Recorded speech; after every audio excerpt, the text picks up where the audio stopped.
अलीपुरद्वार जिले के मदारीहाट एसटी विधानसभा सीट में उपचुनाव हो रहा है। यह उपचुनाव यहां के विधायक के पिछले लोकसभा चुनाव में सांसद चुने जाने से हुई खाली सीट को भरने के लिए किया जा रहा है।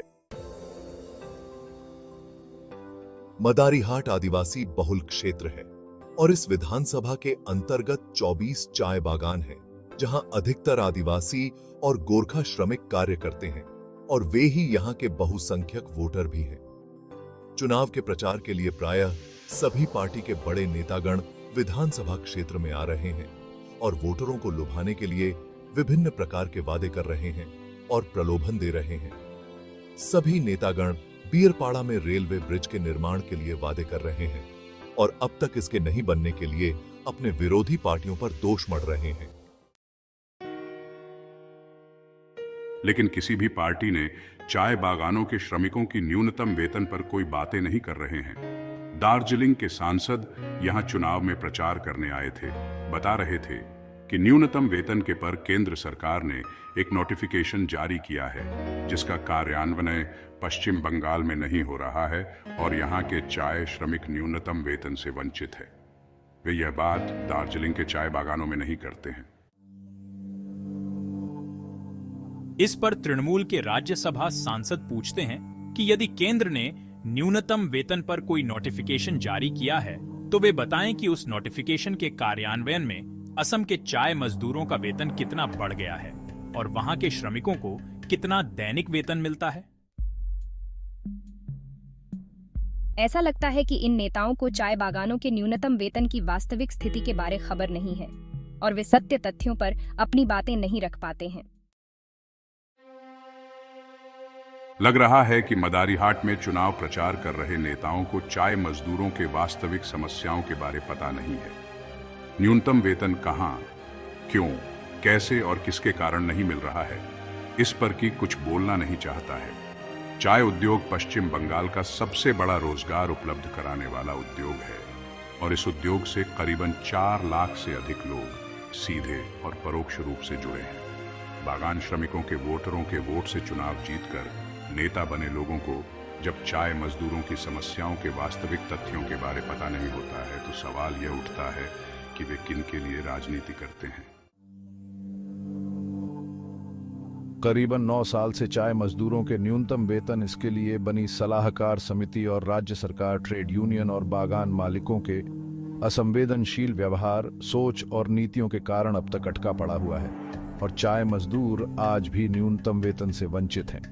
राज्य सरकार द्वारा न्यूनतम वेतन घोषित न किए जाने पर मजदूरों को महंगाई से बचाने के लिए किए गए 18 रुपये की अंतर्वर्तीकालीन वेतन वृद्धि की घोषणा के खिलाफ चाय बागान मालिकों के एक धड़े के कोलकाता हाईकोर्ट चले जाने के कारण न्यूनतम वेतन का मुद्दा हाईकोर्ट में चला गया।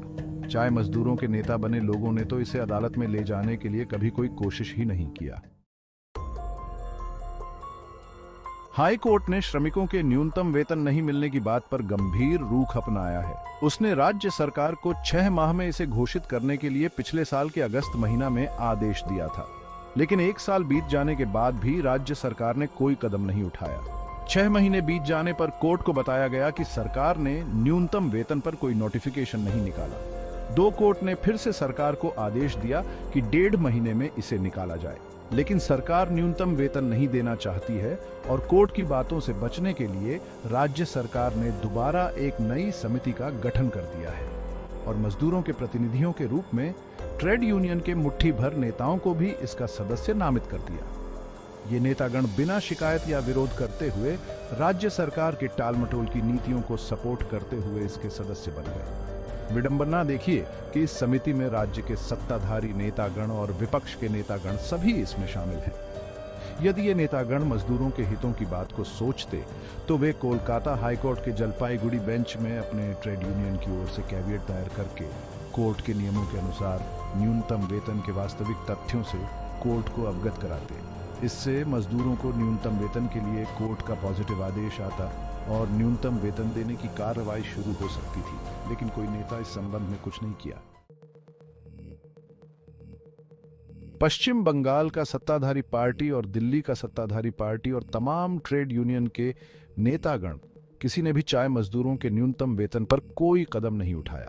फिलहाल चुनाव की जीतना है, इसलिए वे बगानियारों को झूंझुना हिलाकर मोहित करना चाहते हैं। इसीलिए चुनाव प्रचार में सभी नेतागण सब तरह की बातें कर रहे हैं, लेकिन कोई भी चाय मजदूरों के न्यूनतम वेतन पर कोई लिखित बयान जारी नहीं कर रहा है। भारतीय जनतंत्र में कैसे आम जनता को झूंझुना थमाकर उनका वोट हासिल किया जाता है, इसका सबसे बड़ा और धमाकेदार उदाहरण है मदारीहाट विधानसभा का उपचुनाव। इसका मतलब साफ है कि इन नेताओं के दिल दिमाग में बगानियारों के खून चूसू शोषण और उससे बचाव के लिए कोई सोच, चिंतन, कार्यक्रम और संवेदनशीलता नहीं है। बगानियारों की गरीबी, पिछड़ापन, उनका शोषण इनके लिए कोई मुद्दा ही नहीं है। ऐसे में चाय बागानियार क्यों इन्हें वोट दें? जब बगानियारों के घर और एरिया के चुनाव में वे इन बातों को नहीं कर रहे हैं, तो चुनाव जीतने के बाद ये कहां दिखाई पड़ेंगे? वे हाईकोर्ट के जलपाईगुड़ी बेंच में चल रहे मामले पर कुछ भी बयान देने से बच रहे हैं, तो साफ है कि वे बगानियारों को झूंझुना थमाना चाहते हैं और उनका वोट लेकर निकल जाना चाहते हैं। तमाम राजनीतिक दलों के घोषणा पत्र, संकल्प पत्र, वादे इरादे देखकर यह निश्चित लग रहा है कि वे बगानियारों को बैलून में भरा हुआ हवा थमाकर बच्चों की तरह फूसला कर निकल जाएंगे। इसलिए सभी बगानियारों से अनुरोध है कि वे बगानियारों के दुख दर्द को नहीं समझने वाले, उन्हें राजनीतिक रूप से महत्वहीन समझने वालों को एक भी बगानियार वोट न दें। चुनाव में दूसरे स्वतंत्र यानी निर्दलीय उम्मीदवार भी हैं, जो दिल्ली, कोलकाता के बाहरी पार्टियों के उम्मीदवारों से भी अच्छे हैं और उच्च शिक्षित भी हैं। वे राजनीतिक पार्टियों की तरह स्थानीय मुद्दों से बचने वाले तो नहीं होंगे। राजनीतिक पार्टियों को सबक सिखाने के लिए सभी बगानियार वोटर पार्टी की मुहमाया से बाहर आकर अपनी पसंद के निर्दलीय उम्मीदवारों को वोट दें। यह वोट डुवार्स तराई के बगानियारों को एक नया राजनीतिक रास्ता दिखाएगा और वे अपने हित की लड़ाई बिना राजनीतिक दलों के भी लड़ लेंगे। पार्टी वाले पिछले 70 सालों से बेवकूफ़ बना रहे हैं और वे भविष्य में भी 700 रुपये न्यूनतम वेतन नहीं दिलाएंगे। आज की तारीख में मजदूरों को न्यूनतम 18,000 रुपये मासिक वेतन मिलना चाहिए, लेकिन पार्टी वालों की बेरुखी से वह नहीं मिल रहा है। बगानियारों के शिक्षित बच्चों से अनुरोध है कि वे शोषण के राजनीतिक षड्यंत्रों को समझें और अपने समाज को भी समझाएं। कृपया सभी लोग इसे शेयर करें और न्याय की लड़ाई को आगे बढ़ाएं।